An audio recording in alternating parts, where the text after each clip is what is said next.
Bonjour et bienvenue dans ce numéro de l'essentiel. Aujourd'hui, nous allons parler d'un sujet qui est assez important, qui est important pour notre marche avec le Seigneur et qui peut nous aider à tenir. Le sujet de ce matin, c'est comment tenir sa foi dans un monde qui pense autrement. Donc, nous allons parler de ce sujet qui nous aide à garder notre foi parce que le monde actuel, le monde est changeant, le monde est différent et nous voulons, nous en tant que chrétiens, nous en tant qu'enfants de Dieu, savoir comment garder notre foi, comment rester en équilibre face à ces mondes qui changent. Et pour ce numéro, je ne suis pas seul, je suis accompagné de mon frère. Bon, il va se présenter, comme ça nous allons le connaître. Mon frère, je vous dis bonjour. Bonjour Jonathan. Comment tu vas? Oui, ça va et toi? Ça va, ça fait très longtemps. Oui, vraiment, gloire à Dieu. Alors, nous allons commencer par la première question que nous posons toujours. Nous allons demander à notre invité de te présenter. Moi, je te connais, mais les gens qui nous suivent ne te connaissent pas. Donc, si tu peux te présenter. Ok, je suis Jordi Kidiadi, serviteur à l'église de la Compassion, marié à une charmante épouse que j'ai saluée en passant, qui s'appelle Glenn Kidiadi, là où elle est chérie. Que Dieu te bénisse, je t'aime beaucoup, beaucoup, beaucoup, beaucoup. D'accord, voilà. Donc, nous avons compris que notre frère, c'est quelqu'un qui est assez amoureux, qui est vraiment amoureux. D'accord. Et mon frère, avant que nous puissions entrer dans le vif de notre sujet, dans le thème que nous avons choisi ce matin, il y a une question qui vient comme ça. Ça fait combien de temps déjà que tu marches avec le Seigneur? D'une manière très engagée, je dirais ça fait 15 ans. D'accord, donc nous allons comprendre que notre invité, il est assez assidu. Étant que jeune, malgré qu'il est jeune, mais il est assez assidu dans le Seigneur. Alors, étant jeune, qu'est-ce qui est le plus souvent difficile, ou soit qui met plus ta foi en épreuve dans ce monde, actuellement? Actuellement, ce que je peux d'abord dire d'une manière générale, ce que j'ai constaté ces temps-ci, ou bien dans l'ère que nous sommes, c'est d'abord le conformisme par rapport à ce que nous sommes en train de vivre. On a un problème ces derniers temps qu'on ne sait pas faire la différence entre un chrétien jeune et puis un païen jeune. Alors c'est déjà là le problème là que je suis en train de constater qui cause encore certains problèmes dans notre marche chrétienne. Et je pense qu'à la longue, à la suite, on va encore développer sur ça. D'accord, c'est vraiment très important parce que c'est un sujet que je pense qui est essentiel. Oui. Parce qu'actuellement, nous vivons une période où les jeunes sont perdus. Oui. Ils sont perdus, ils sont un peu étirés de savoir, étant chrétiens, comment vivre avec tous les changements qui entourent. C'est pour cela que nous allons essayer de poser des questions et essayer de trouver des réponses par rapport à tout cela. Et étant jeune chrétien, dans ta marche avec le Seigneur et dans la vie sociale, as-tu rencontré des difficultés quand tu partais quelque part où tu disais que tu étais chrétien, que tu étais serviteur? Oui. Au fait, la personne même qui vous parle aujourd'hui, je me rappelle, il y a quelques années passées vraiment, les deux m'avaient aussi eu, malgré que j'étais chrétien, j'étais même un chrétien, un moment rétrograde et tout. Alors, tu vois, quand tu es dans un milieu de jeunes, de foi, je peux dire des rappeurs, des jeunes, bon, rappeurs à l'époque c'était des rappeurs païens, dans un milieu où il y avait des gens qui prenaient de l'alcool. Quand tu dis que toi tu es chrétien, tu es différent, on te trouvait comme si tu es démodé, tu es démodé. Je me rappelle même une fois, à l'époque j'avais une copine qui m'a fait larguer. Et puis j'étais maintenant avec des potes du quartier et tout. On est parti quelque part dans un bistrot pour prendre l'alcool, chose que je ne faisais pas avant. Mais à cause de l'entourage, parce que je voulais quand même faire aussi comme d'autres personnes, je t'ai dit Jonathan, c'était pas facile pour moi. Donc j'ai raconté, c'était vraiment ma première difficulté en tant que chrétien d'être dans un milieu de païens. Mais je n'avais pas su les influencer parce que je voulais se conformer par rapport à eux. C'était ça ma première difficulté. Comment se distinguer dans un milieu de païens. Mais Dieu m'a fait grâce aujourd'hui. Je suis chrétien, je peux dire chrétien très engagé, très assidu même.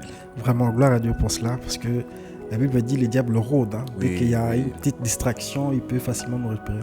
Et gloire à Dieu parce que le Seigneur nous relève toujours. Amen. Et de manière générale, avec la génération actuelle, avec tout ce que nous vivons, la mondialisation et tout ce qui va avec, pourquoi être chrétien, ou soit la foi chrétienne, semble étrange aujourd'hui? Quand un jeune dit à quelqu'un que je suis chrétien, ça semble étrange. Pourquoi aujourd'hui les jeunes, ils ont tendance à vouloir cacher un peu cet aspect-là? Bon, les jeunes ont souvent tendance à cacher cet aspect. Bon, il y a déjà une parole des Écritures, si je pense que c'est dans le livre de Timothée, où la Bible nous dit que dans les derniers temps, il y aura des temps difficiles. Il y aura des choses difficiles, les enfants seront hautains, il y a beaucoup de choses que la Bible est en train de détailler.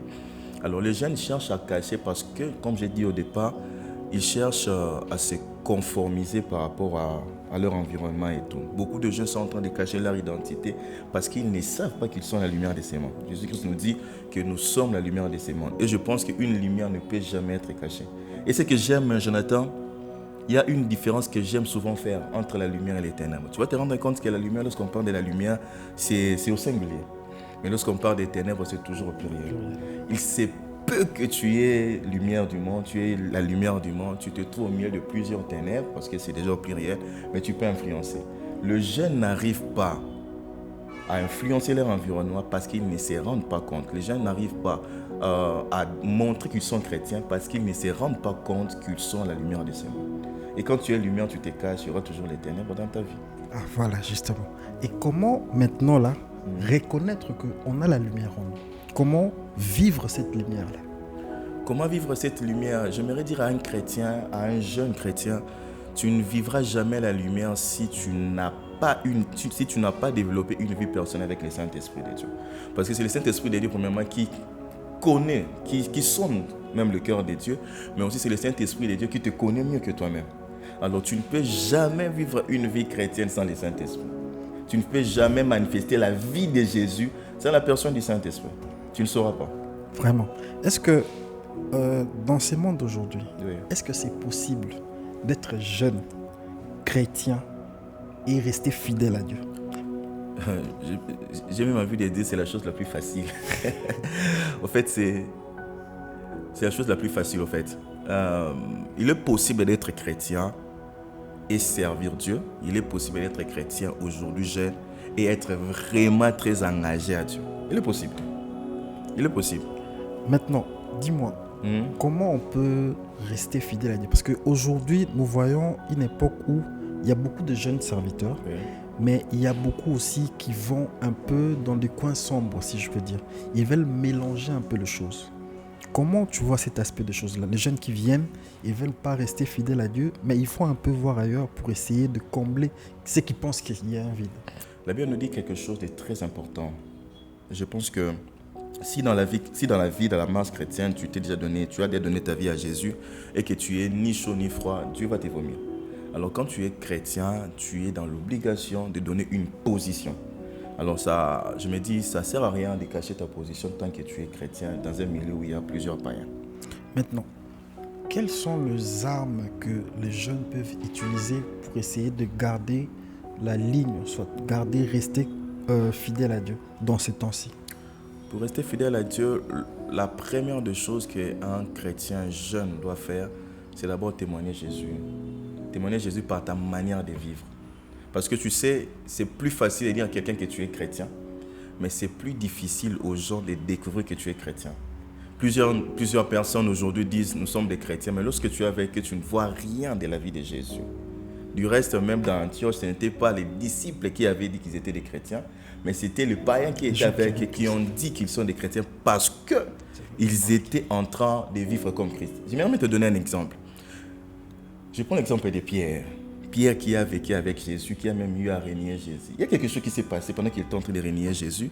La femme lui dit, mais tu es comme lui, même ta manière de parler, tu vois. Il y a des choses même, quand tu essayes de les cacher, il y a la vie interne en toi qui bouillonne, hein, qui peut dire que toi tu es chrétien. Toi tu es chrétien. La meilleure des choses à faire, j'aimerais te dire, ce n'est pas d'abord le fait de nous dire que tu es chrétien. C'est la manifestation de la vie de Jésus. C'est comme l'eau qui déborde. Lorsque l'eau déborde, on va constater que l'eau est en train de déborder. On va même voir les résultats, même après cette tasse et tout. Donc, il faut que la vie chrétienne qui est en toi puisse déborder. C'est lorsque tu pourras même influencer les gens qui sont tout autour de toi. Voilà. Influencer, parlons de l'influence, parce qu'aujourd'hui, nous voyons des gens qui cherchent à influencer, mais de manière négative. Okay. Des gens qui sont à la recherche de likes, qui sont en train de rechercher que les gens puissent le connaître, mais ils vont un peu de manière désordonnée. Surtout les jeunes filles aujourd'hui, ils sont prêts à tout pour essayer de paraître. Qu'est-ce que tu peux dire à ces jeunes-là? La Bible nous dit qu'on est dans ce monde, mais nous ne sommes pas de ce monde. C'est la première des choses d'abord qu'un chrétien doit mettre dans sa tête. Lorsque tu es dans ce monde, tu dois savoir que dans ce monde, il y a le conformisme, dans ce monde, il y a la rébellion, dans ce monde, il y a l'impolitesse, il y a le kuluna et tout. Mais toi, tu n'es pas de ce monde. Tu n'es pas de ce monde. Alors, la meilleure manière d'influencer, Jonathan, comme je t'ai dit, c'est premièrement avoir une expérience avec le Saint-Esprit de Dieu. Deuxièmement, démontrer réellement que tu es chrétien. Comme je dis tantôt, la lumière qui est en toi doit influencer les gens qui sont tout autour de toi. Lorsque tu caches la lumière, tu ne vas jamais influencer. Parce que c'est que j'aime avec la lumière, lorsque la lumière apparaît au milieu des ténèbres, les ténèbres cessent d'exister. Lorsque tu es une lumière, tu dois être conscient de l'identité que tu as. Et puis ton identité te permettra d'influencer les autres. D'accord, ton identité te permet d'influencer les autres. Maintenant, dans cette identité-là, et étant enfant de Dieu, quelle est la place que doit occuper la parole de Dieu? La parole de Dieu doit occuper, si je peux le dire, la place primordiale, hein, parce que la parole de Dieu nous recadre, la parole de Dieu nous donne le chemin. Même la Bible dit que ta parole est une lampe à mes pieds, tu vois. Alors la parole de Dieu a vraiment une place très très importante pour influencer. Parce que je ne comprends pas quand tu es chrétien, mais tu es en train de ne pas considérer la parole de Dieu. Or, la parole de Dieu, c'est comme aujourd'hui dans notre nation, on a ce qu'on appelle la Constitution. Voilà, la Constitution. Il y a des lois qui régissent notre nation. Alors, si tu vas au-delà de ces lois et tout, tu auras un problème. Alors, la parole de Dieu te permet d'être sur une ligne. La parole de Dieu te permet d'être sur la route. La parole de Dieu te permet de ne pas te dérailler. La parole de Dieu te permet, lorsque tu es chrétien, pour que tu puisses influencer, la parole de Dieu te dit, il y a une manière de vivre. La parole de Dieu te dit, quand tu es chrétien, tu es dans ce monde, mais tu n'es pas de ce monde. La parole de Dieu te dit, quand tu es chrétien, tu ne dois pas se conformer au siècle présent. La parole de Dieu te dit, quand tu es chrétien, tu dois prier. La parole de Dieu te dit beaucoup de choses, même comment se comporter quand tu es même marié jeune. La parole de Dieu peut te recadrer parce que je pense que tout est dans la parole. Je ne pense même pas. Tout est dans la parole et la parole c'est Dieu. D'accord, la parole c'est Dieu. Et nous voyons aujourd'hui, comme nous l'avons dit tantôt, des jeunes qui se cachent et des jeunes chrétiens de surcroît qui ont honte de dire qu'ils sont chrétiens. Dans un milieu, tu arrives, tu vois des jeunes, si on ne te dit pas, comme tu l'as dit tantôt, tu ne sauras pas. Maintenant, pour ces jeunes-là qui ont honte même d'affirmer ne fût-ce que qu'ils sont chrétiens, qu'est-ce que tu peux leur dire? Je donne un exemple. Tu es dans quelque part où il y a des gens qui sont malades et toi, par exemple, tu as un médicament par rapport à leur maladie. Je ne pense pas que tu vas garder cette bonne nouvelle que tu as, tu vois. Alors, lorsque tu es chrétien, tu n'arrives pas à t'affirmer quelque part ou bien tu as honte. J'aimerais te dire, tu es comme un médecin qui connaît la vérité, un médecin qui a un médicament, mais il ne veut pas le partager aux personnes qui sont malades, tu vois. Alors, tu es dans l'obligation parce que lorsque nous sommes en train de parler de Jésus aux gens, c'est une bonne nouvelle. C'est une bonne nouvelle que tu es en train de leur dire. Alors, le fait de cacher ça, Premièrement, si ces gens mourent aujourd'hui, leur sang sera sur ta tête. Alors, tu ne peux pas cacher une bonne nouvelle. Quand tu es médecin, quand tu viens même de découvrir quelque chose, tu ne peux jamais la cacher parce que tu sais que ce que toi tu as vécu, bien ce que toi tu as, ça peut influencer plusieurs vies, mais même ça peut même bénir, ou même ça peut même délivrer quelqu'un de ça. Donc, ça ne sert à rien de cacher. N'ayez pas honte, mon frère. N'ayez même pas honte, mes frères. Ce que vous avez expérimenté avec Jésus, vous pouvez le partager. Du reste, j'aimerais même le dire, hein, il nous a demandé d'aller et de faire de toutes les nations des disciples. Donc le fait de ne pas dire tu es en train d'arrêter quelque chose, tu es en train d'arrêter même un processus, tu es même en train de ne pas accomplir l'ordre divin. Parce que lorsque Christ nous dit d'aller, c'est un ordre. Alors quand tu es dans un milieu, tu n'arrives pas à confesser ta voix, ça veut dire que tu n'es pas en train d'exécuter l'ordre que Christ avait donné. Et là tu es en train d'échouer. Vraiment, tu es en train d'échouer. Mes frères et sœurs, vous voyez, Christ nous a donné un ordre. Il a dit « Allez et faites de toutes les nations des disciples ». Il n'a pas dit « Allez et cachez-vous ». Non, il a dit « Allez, faites de toutes les nations des disciples ». Tu es disciple de Christ. Alors, tu ne peux pas garder cette nouvelle que tu as en toi. Mon frère vient de le dire, la nouvelle, elle est bonne. Ce n'est pas comme si on t'avait dit d'aller annoncer quelqu'un qui est mort. Non, on t'a dit d'aller annoncer la bonne nouvelle. Et tu as tout intérêt à partager cela. Mon frère, il y a une chose encore, j'aimerais qu'on fasse un peu un récapitulatif, on revienne un peu en arrière.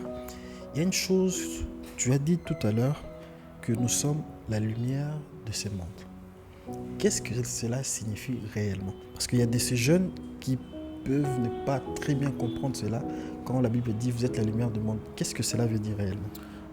D'une manière brève, si je dois le dire à 2 ou 3 mots, je dirais que lorsque la Bible est en train de nous dire que nous sommes la lumière du monde, de ce monde, la Bible veut juste nous dire que nous sommes appelés à influencer, bien à éclairer notre environnement. À éclairer notre environnement comment? Par notre façon de vivre. Tu vois? Parce que comme tu étais même en train de dire des gens, moi je me rappelle même là où je travaille. Ce n'est pas que je leur ai dit que je suis chrétien, mais je suis serviteur dans mon église. Par ma manière de me comporter, c'est faire en sorte que malgré que je suis dans les ténèbres, il y a quand même des chrétiens, il y a quand même des païens.